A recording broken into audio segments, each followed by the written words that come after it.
Welcome to Artistic Adventures. We're starting a pull-up doll customization project today, and for this video we'll be working on her head and face. So the surprise is out. We're going to be working on a pull-up doll. Yay, that's so exciting. I want to show you, first of all, this is the only non-destroyed pull-up doll that I own. This is a Veritas Crimson doll, and she has, I think, the most beautiful costume. The reason that I bought her was because of her costume. And I don't know. This is just too much, right? Let me see if I can get her back here where you can see the whole thing. It's just such a beautiful costume. And I have to say that they do tend to have some really nice costumes. And that's, really why I bought her, more for the costume than the doll itself. Because I don't have any desire to really collect these dolls. They're, that's just something I'm not into. But I just sort of tend to buy things that I like. But anyway, I just thought it would be interesting to talk about pull-up and then to customize one. Now, we're not going to touch this doll, but I did want to show her to you before I show you my more destroyed doll that I found on eBay.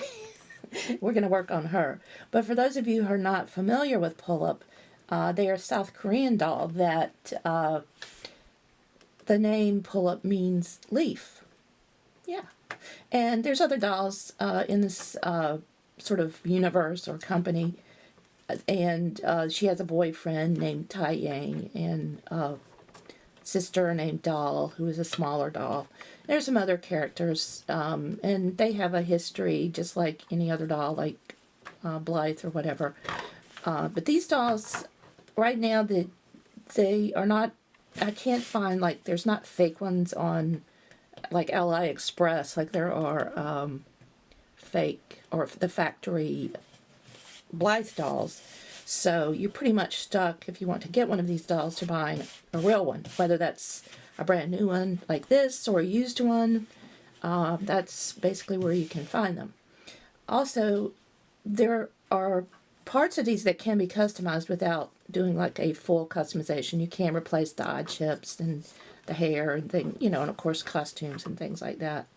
But just a little bit different. Let me take her off of her stand because she tends to fall off of it anyway. All right, and her head, this hat, look at this hat. I mean, that's something, isn't it?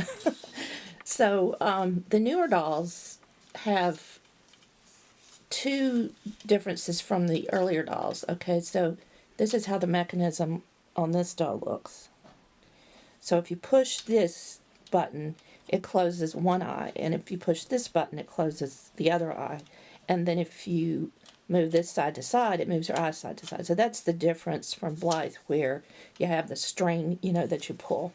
So you can close her eye, and these newer dolls, you can actually keep them shut. It'll click. And then if you push that up, that one doesn't do it as easy as the other one. Let's do this one. Oh, and it has her name on it, Veritas, or the edition or whatever. See, it comes open. And you can just push them both and close them both. And then, like I said, you can move them, the eyes side to side. She doesn't have the different color eye chips. She just has these. So, anyway, that's the newer doll. And, of course, I'm not going to be working on her. So let me show you the doll that I found on eBay. So this poor little thing is the doll that I found on eBay. And she's got a couple of issues. This hand is a little weak. I mean, like it wouldn't pose. It kind of flops around. And her eyes, this is, I think, an older doll, so her eyes don't stay shut. You can push them down, but they don't stay shut. But they do move to side. Okay? And if you want to see the rest of the body, she has jointy legs and itsy bitsy teeny tiny little feet that I hate. Oh, give me some bigger feet, please, folks. She can twist, and her torso can rotate a little bit. Her head can move side to side. Not really much back and forth. So, I bought this doll because I wanted to do a customization of this doll, just as something different to do. And I thought you guys might enjoy it. enjoy a little history as well as the customization process. She had like some glue up here where I think she had had a wig stuck on her, and I've sanded that off so her scalp is smooth. And then I bought this wig cap from, I believe I bought it from Hello Cool Cat on Etsy. And you can see it's just a silicone cap that fits on her head. And so we're going to make her a wig with that cap. And we're going to make it out of alpaca fiber because I really prefer that. And in the series, I'm going to do several things. I'm going to open up her head mechanism so you can see how that works. There's a couple of screws back here. We'll take her face plate off, show you how the eyes work, and then we're going to put some custom chips in her eyes. We're going to sand her face and repaint it, and then we'll give her a custom costume, as we like to do here on Artistic Adventures. Alright, so this is the beginning of this process, so let's get started with the work on the next part. Alright, the first thing we're going to do is take off the doll's, we'll take the doll's head apart. And there's 3 screws in the back, although I missed the top one initially. They're little tiny screws. And that one at the top is kind of sunk down in, so I didn't see it at first. And I started trying to open her head, and it didn't come open. But that's exactly like Blythe. They have the 2 at the bottom and then another one at the top. So very similar in that aspect. This is the first time I've opened up a Pullip doll. I've done quite a few Blythe dolls. So I'm interested to see how the mechanism inside is similar or different. And we'll sort of have that adventure together as we open her up and see what's going on in there. Okay, now one thing I do suggest is find somewhere to put all your screws and spare pieces because you will lose them. Trust me. Like these little things that just fell out. These are the things that make her eyelids close. Yeah, so you definitely want to do that. Now if you see the body is kind of similar neckline to a Blythe, but not exactly the same. But I'm going to use the same body. I'm not going to change the body for her because it is jointed. All right, so yeah, these are the little things that you push in to make her eyelids close on either side. And then the lever in the middle moves her eyes, her actual eyes back and forth. The gaze, I guess I should say, back and forth. So it looks like there's 3 screws here. 1, 2, and then 3 up at the top. Well, actually, I think that's down at the bottom. So just holding my breath, we're going to take these screws out and see what happens. Not really sure how this mechanism is put together. And we'll just try to remember how everything goes back together and try not to take apart anything. So you can see there's the eyes, and then it has the lids above it with the eyelashes, and those things right there pull out, and there's no point being frustrated with them falling out all the time, so I just took them out. Now you can see the eyes sort of are not really tight where they are. They kind of float around in there on a spring, so they can get out of position fairly easily. But I'm going to go ahead and put the rest of these screws in my little Ziploc bag. So get you a Ziploc bag or a little tin of some sort and put your spare parts in, because once you start working, those little things can disappear really easily. Now I started messing with the eyes, and then the eyelid popped off. And the other eyelid popped off. It was kind of funny. They have a spring, and it's just a loop around the back that hooks onto that protrusion that at the back of the mechanism. So I'm going to try to remember how that worked and go back, because I got to put this thing back together eventually. You know what I'm saying? All right, so I don't see a way to easily take the eyeballs out. So I'm going to take the colored iris out the same way that I do Blythe dolls. Hopefully, this is how I do the Blythe dolls, and it works really well. So that's, also, if you start trying to pry those things out, you're going to damage the mechanism and the eye. It's going to scrape it up. So this is an easy way to get those irises out, and it works for Blythe, so hopefully it will work for these dolls as well. So I'm just taking a basic glue stick that goes in a glue gun. It's a round, kind of the round kind that's, I guess that's about a 1/2 inch. I don't know. I didn't even check the package. But anyway, it's just a little bit less in diameter than the eye itself. And once you get it hot to where it's liquidy, just stick it onto the doll eyeball and just hold it there till it cools and dries, and not dries, but cools, and then it will adhere to it. And then you can lay it down. And then you get another one. So when you do this with Blythe, you have 4 eye chips to take out. So it's kind of a pain because you have to wait, to let it dry. So I'm just going to set this aside and let that harden and adhere really well while we work on other parts of the face. So you can see that, this doll has sort of a rough scalp right now. So I'm not going to really do anything to that at this point, but I am going to sand the surface of both the front part of the face and the back of the head and prepare it for the next step of carving. Now, you cannot use acetone on these hard plastic doll heads. That goes for Blythe as well as these. So I like to use this 3M. It's like the spongy sandpaper, and this is the super fine. I think there might be an even more fine, like ultra fine or something. But anyway, this is the super fine. And I like this because it kind of conforms to the curve of the plastic as you're doing it. So you have to take all the paint that's on the doll, or the colors, all of the finish off with sandpaper. You cannot use acetone or any sort of acetone type product.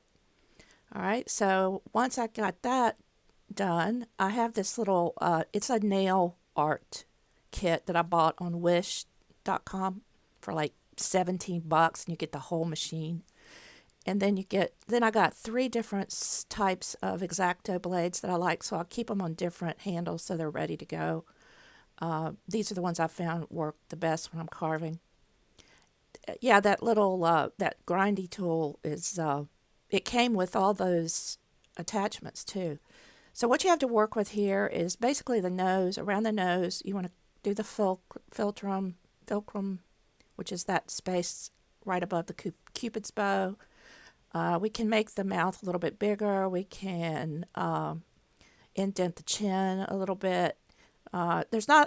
You can't get real excessive here because you have to remember you only have so much plastic and you can't get too deep.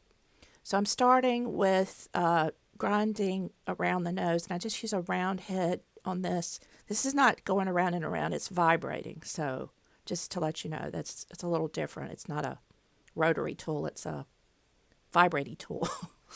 And also, basically what you want to do is take down what you want to sink in, and then not grind what you want to stick out. So if you want the lips to be bigger, you grind down around the lips. And then what I want to do is make the lips a little bit wider. I want the mouth to be a little bit wider. So I'm sort of grinding down out from the sides. I'm grinding down around the nose so that I can get a little bit of definition there. And then I'm using that round tool to grind in that ridge that runs from the nose down to the upper lip, the filter. Okay, then I'm going to grind down at the bottom. I want that bottom lip to indent a little bit underneath it. And I use the grinding tool for the big changes. In other words, if I'm going to, really try to get something deep, I use that. And I'll stop every once in a while and sort of sand it off and see how it looks. You can also pencil in how you want the face or the lips to look and sort of use that as a guideline. I've done that a lot of times with my Blythes. And so that way, you kind of can, grind within the lines or whatever. Then I'll use exacto knives for more precise carving. or for smoothing out areas. So like with exactos, you can either use the blade to cut, which is like a deeper thing, or you can scrape with it, and the scraping can take off a thin layer, and that, would be for less deep movements that you want to make or indentions into the skin. Another thing I'm doing, not right now, but I am going to do is sand off the tip of her nose a little bit. It's really super pointed. So I'm going to round that off just a little bit so it's not quite so pointy looking. It's a little, I feel like it's almost abnormally pointed. So now I'm just using that exacto knife, scraping more than cutting. That rounded blade is really helpful because what's touching the doll is a small portion of the length of the blade, so you're not, having to cut out area, like it's hard with a straight blade to sometimes get to areas without cutting other areas that you don't want to cut. And then I like this, I like that small straight blade too. I'll show you that one also. Now, I have to tell you that I found carving this on camera extremely, extremely difficult for a few reasons. First of all, it's hard for me to hold it as I carve it. I like to kind of hold it against my chest. And also, I have trouble seeing it at the angle that I'm shooting. I kind of thought that might be the case with this because I know when I work on them, I have them really close to me. So I'm not going to be showing the entire carving process. I just wanted to show you kind of how it is. Really, to learn to do this, you kind of just got to get a face and do it. But you don't want to start on a pull-up. I'd get a factory doll from like AliExpress for Blythe because they're cheaper. I mean, you can just get a faceplate if you want from AliExpress and practice on a faceplate before you get the whole doll. That's why I don't understand sometimes people using their real Takara dolls, because like, this is $200 or $300 doll, I'm going to cut into her face. But I'm going to show you here some of what I did in terms of where we are at this point. You can see some of the markings on her face. Actually, I think I came back later after I had sanded a little bit more. But I did bring the lips out a little bit more and on either side. And then I accentuated these curved part of the lips and also carved down in that middle on the bottom lip. I carved underneath the bottom lip to make that sort of go in more, not be just rounded. I carved in on either side of on above the lips to make them stick out just a little bit more, and then I carved around the nose. So, all right. So at this point, I'm going to take more of the superfine 3M foam sanding pad, and then after that, I'm going to use this 1500 wet dry sandpaper. That is a higher, it's a finer grit. All right, and the thing you want to do is kind of do it in circles. You can see there where I rounded off the tip. I put some actual nostril holes in. And the other thing I did was angle above the lip back some. It was straight down from the nose to the lip. I angled it back so it's a little more natural looking. And I did, as I said, widen the lips. And I curved it up on one side. So it's kind of a quirk on one side. And then carved out underneath the bottom lip to give it a little bit more realistic look. So, and then of course I think I told you I did carve some around the nostril so it's not so molded looking. It's really a flat molded look, when you get the doll. And the same with Blythe. So doing this, just what it does, it creates a more human look to the doll. Gives it more contours and more realism. So I'd already sanded with the pad, and the other thing I was saying is, you can't really tell it here, but if you sand in circles, it helps not to show the sanding markings instead of going back and forth. Okay, so now that I've got those, I'm going to put some matte medium down. This is to protect the plastic before I apply color to the face. And I'm just putting a very light coat, brushing it on the doll. Make sure you don't have anything stuck in it, like, pieces of fiber or pieces of the brush. And let that dry. I think I put 2 coats on, if I'm not mistaken. And I let that dry. I think I actually let it dry overnight because I did this during the week coming up to the weekend so I could get it all done before the weekend, and that way I could get the video done sooner. Because when I leave it all to the weekend, sometimes I don't get it done. Something happens. All right, so after that has dried and provides a nice surface, it has a little bit of a tacky surface to help the color adhere to it. And it also protects the plastic, so if you make a mistake with your colors, your paint or whatever, it'll come right off. Now I'm using some metallic acrylic paint. I'm going to put 3 colors on this eyelid bulge above the eye. I'm starting with a light yellow gold color, and I'm going to come up about 1/3 of the way. Doing any kind of detail work is very hard for me because of the instability of my hands. You may not really see it in the video, but it's very hard for me to paint little small detailed things or do any kind of drawing, detailed light drawing, whatever. Like doing face-ups on monsters' hides are pretty difficult for me just because of the arthritis in my hands. So when I'm doing this, I'm really not enjoying it. Let me just put it like that. I'm trying to keep it on a straight line and make everything work. But the nice thing is, with it being acrylic, I could go in if I made a mistake and use another brush to, I could wet it and then use that to wipe off any mistakes that I made. And I did have to do some of that. You may not see it on camera, but I did have to do some of that. I also use a cuticle stick sometimes that I wet and stamp on one end to wipe away some of the smaller mistakes that I made. Now, I'm going over part of the gold and then coming over a little bit further with a light green metallic color. And these colors are not completely opaque, so I actually ended up putting about 3 coats of each color on. And then on the outer side, I'm using a blue metallic color, sort of a turquoise metallic color.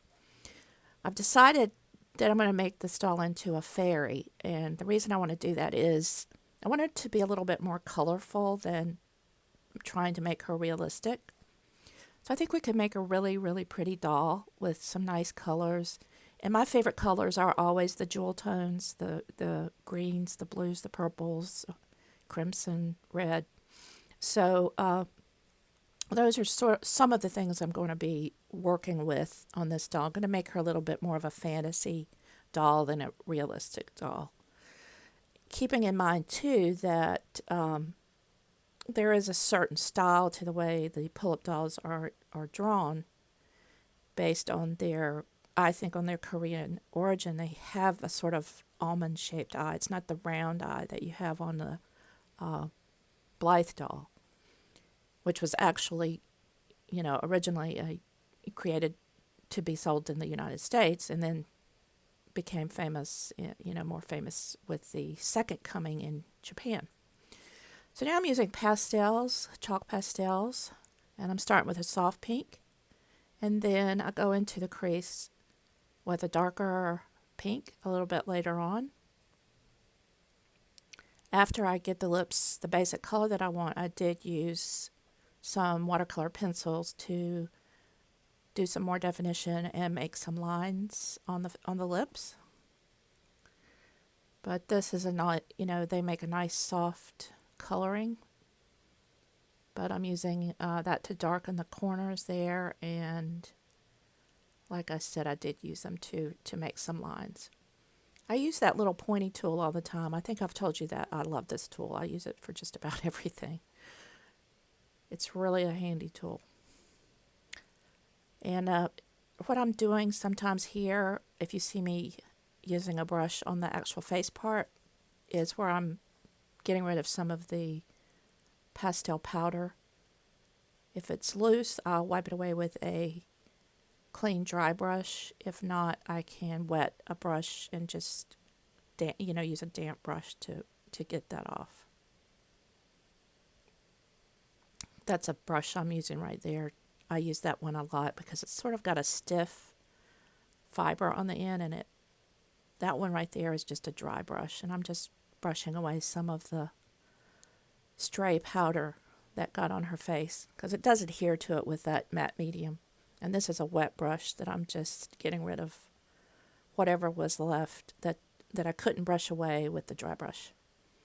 Now, somewhere along the line, I lost some video because this one has the eyebrows already on it and the blue underneath the eye, on the bottom of the eyes. I don't know what happened to that. But here I'm putting more coats of the metallic paint on the eyes. And you can see the eyebrows are sort of a blue that fades into a green. And I used chalk pastels for that with a really small, stiff paintbrush. And here I'm just going over and over that metallic paint so that it's not so transparent. Got a nice set of the metallic paints, and I'm interested to use those more. I think I like doing the dolls. Now you notice here I'm doing the wing on the eyes. I suck at this. I suck at it on dolls. I suck at it on myself. I hate doing wings. I need like the wing stamp. I don't know if you've seen that. They actually have a wing stamp. So I had to do that off camera, and they're still not even. So don't look at them. Just ignore that. All right, so I bought these. These are the original eyes right here, and they're flat on the back. And I bought these eyes from, I think, Hello Cool Cat on Etsy. And they're just a mold of clear, I guess, epoxy or acrylic. I'm not sure what they're made of. It's not glass. And they have a little stem like a mushroom. So pulling those apart, they did have sort of this iridescent thing. I guess you could use them with that iridescent thing. It wasn't really stuck that hard on there. It was just kind of setting on there. But I pulled those off because I want to paint these eye chips the color that I want. So again, I'm going to be using my metallic paints, and maybe a little hard to see exactly what I'm doing, so I'll tell you in advance so you can kind of figure it out as we go along. I wanted to have a gold rim around the pupil and then have some dark and light green reflective out from that. And then I want to paint these eyelids, but right now what I'm doing, I'm going to take off the eyelashes. So I'm just marking on either side of the plastic where the eyelashes go, so I can just pull them off, and then when I put on new eyelashes, I'll know where to attach them so that they'll show up on the opening. If you don't put them in the right place, they won't show up on the opening. And then I just pulled them off with my fingers. Some people soak them, but they came off pretty easy. Although I do think these are original with the doll. I think the doll had been somewhat customized because the eyelids were painted. I could tell they were painted, but I don't know, maybe they didn't do anything else apparently to the face, so maybe it was just the eyelids. And maybe they put some new eye chips in or something like that. So got the eyelashes off, and at this point what I'm going to do is paint over. I'm going to keep them purple, but I'm going to paint over the purple that's on it so that it looks nice. And I did sand it just a little bit to make sure it was nice and smooth. So the purple that I have is just a little touch bluer than the one that's on there, so I just want to have the color that I want. So we'll get those painted and set them aside and let them dry. Then we can put more prettier lashes on them. And at this point then too, I want to start painting the eye chips while the eyelids are drying. So as I said, I want to start with the yellow gold, and I'm going to get you guys in close here where you can see and get it in focus and everything. So whatever you want to be in the forefront of the eye, you put on first. And whatever you put on last will be sort of in the background, if that makes sense. So if you want the gold to show up in front of the green, you're going to put the gold on first. And basically what I'm doing is just like dotting the gold on there. I'm not trying to make it even. I actually don't want it to be even because I want it to be, you know, sort of like eyes, you know, sort of have like the different colors, and they kind of have like spokes that come out from the pupil. And, you know, people's eyes aren't just this flat color. They have different colors in them. So that's how I'm doing that. And as I said before, these colors are not very opaque. So I did have to put more than one coat on the eyes. So I let the gold dry just a little bit. Once I got both of those done, and then I decided to go in with some green paint, and I started with a sort of a light green color, and then I put a darker green color, so that it's like the light green color is in the forefront, and I'm making like strokes out from the pupil to the outer edge of the eye, so it looks more like a, you know, realistic eyeball, as much as a green gold eye can. But these are fairy eyes, so that's okay. All right, so you can see through that. You can tell how opaque it is. Yeah, so anyway, let that dry. And if you try to put too much on to make it thicker, it doesn't look good. So don't worry about it. Just do multiple coats. It's always something you can work on while you're waiting for things to dry. I'm usually waiting for glue to dry, but this doll I'm always waiting for paint to dry. So set that aside. This paint dried fairly quickly, so I was able to, after I painted one eye, I was pretty much able then to go back and repaint the other eye. So now I'm going to put a darker green. Oh, actually, you know, I think I put the darker green down first. And now I'm putting the lighter green. That's what I did. Yeah. Darker green first, and now I'm coming in with the lighter green.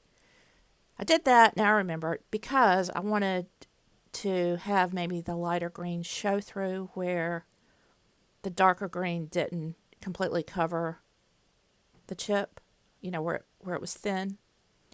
And that will give it that striated look. I think I went back and put another coat on too that's not on camera. So now what I'm doing is painting black on the top of that protrusion there, what would be the bottom of the mushroom shape. And when you look at that straight on, then it will look like a pupil. Isn't that amazing? I like these eye chips pretty well. They worked pretty well. My Blythe eyes I make myself, but these I don't have a mold for. And they're different sizes, actually. They are a little bit different size. It's funny how the doll industry does that. Just like everybody uses different size batteries, right? I know I kind of hate that. But anyway, so here's our face painted, and I think it's looking very colorful and pretty. You can also see I put some brown lines above the eyelid. That's just something that I kind of, the style of Pullip. And now what we're doing is we're going to put some high gloss varnish on the lips to give them a nice shine. And I did end up putting 2 coats on that. Now we're going to take some fake eyelashes that I have. These are the same ones I use for my Blythe dolls because they're nice and fluffy and thick. And I'm just measuring the thickest part against the old eyelash from the doll. And that's the part I'm going to cut off right there, which is the more narrow part anyway. So unfortunately I can only use 1 eyelash per eyeball, since these eyelashes go from very wide to very very narrow on each side. All right, so do that for both sides, and then I'm going to take my eyelid that I painted that's now dry, and I'm going to put some of my E6000 on the lid there where I'm not sure what I'm pointing at right there. But anyway, you can see my marks on the back that will tell me where to put the glue and the eyelash and position it. So just putting a thin layer of E6000 on there. And then we're going to turn this around. Oh, I think I was showing you that wide part that has the attachment to it of the eyelid is what goes near the nose of the doll. So just to give you perspective. All right, here's my finished eye that I painted. And once I get it in focus, you can see the colors better. You can see how the gold and the greens kind of all work together. And I think it turned out pretty well. That's my Game of Thrones t-shirt my husband gave me, by the way. Okay, and then we're just going to pop them in, and they fit perfectly. I press them just a little bit, and you can hear the pop, and they go into the socket. So you don't even have to glue them in. So that way, if you wanted to change out the eyes and get some different colors or different types, you can. Now, here comes the hardest part. And I cut a lot of my futzing around out. So I will tell you that the easiest way to do this is not to try to put the eyelid with the eyelashes on the eye mechanism before you try to put it back in the head. You have to put the eyelid mechanism into the head first and then set the eye. That was me going, because I had worked on it so long. But I had to cut that part out. It was just me making a lot of mistakes. All right, so you see there I put the eyelashes and eyelids in. They have two little protrusions that have to stick into part of the front of the face. And now I'm setting the eye mechanism down on top of that. All right, okay. Now, remember there's our 3 screws, so I'm lining up the holes on that. And I did actually end up, that's my phone ringing. I did actually end up getting one eyeball crossed over because it came loose, so I had to take it apart and go back and reposition it. So you always want to check it before you put the back of the head back on, because I can tell you there's nothing worse than getting everything screwed back together, getting the body on, and then realizing, oh, I'm going to have to take it apart again because something with the eyes is not right. And I've done that with my Blythe so many times. So I've learned my lesson. I'll make sure everything works before I put it back together. So it's looking good so far. She's no longer cross-eyed. So now all we got to do is put our screws back in. And then we can assemble the rest of the device and put the body on, and we'll be good. So I think I've finally got everything lined up properly, fortunately. So I'm going to just put the screws in and use I love use my little electric thing. It saves my hands so much. Trying to screw things in really hurts my fingers. All right, so the eyes go back and forth. Yay. That part's working. And the eyelashes are in the right place. She's not cross-eyed. She got no wonky eye. All right, now we're gonna, we've got to attach those little springs that allow the eyelids to open and close. So I'm taking my pointy tool, picking up that loop and catching that with my fingers, and then I just stick that loop over that plastic protrusion right there. So you can see it the spring stretches up to that protrusion. And I'm just going to do the exact same thing on the other side. And of course, that side wasn't as easy as the first side, but we'll run through that and fast forward so you don't have to be tortured like I was. So I've got them both on now. both of the springs, and now we can insert the mechanism that allows her to open and close her eyes and make sure that that works properly. And I love the color of her eyes against those colors that we used on her face. It looks really pretty. So these two things, they can only go in one way because they curve away from each other. And you can see when you press them in, she winks her eye. And that worked perfectly. Yay! Alright, so now we're going to get our body. Retrieve the body from where I think I tossed her. Poor thing. Make sure her head's in the groove. And then we'll put the back of the head back on. Now this part is so much easier than Blythe. Just putting the back of the head on can be very difficult with Blythe. It doesn't always work very well, but we're going to do a Blythe customization project here before too long, and I'll show you all the many things that can go wrong with that. But they're still my favorites, Blythes. I don't know why, I just love them. There's just something about their little expressions, especially when they're customized. Alright, so far so good. I think it's turned out really nice. In the next video, we'll put some hair on her. And I'm going to dye some hair. You can guess what color. Let's see if you can guess what color hair I'm going to do. Put it down in the comment section. So she blinks, she turns her eyes. The color all looks good. So that's our first part of our Pullip doll project. I hope you enjoyed it. It's definitely something different and interesting, and I really like to try new things. So I'm going to share our special Christmas duck video with you again. And I'm sure I won't see you before Christmas, so have a blessed Christmas, and I'll talk to you soon.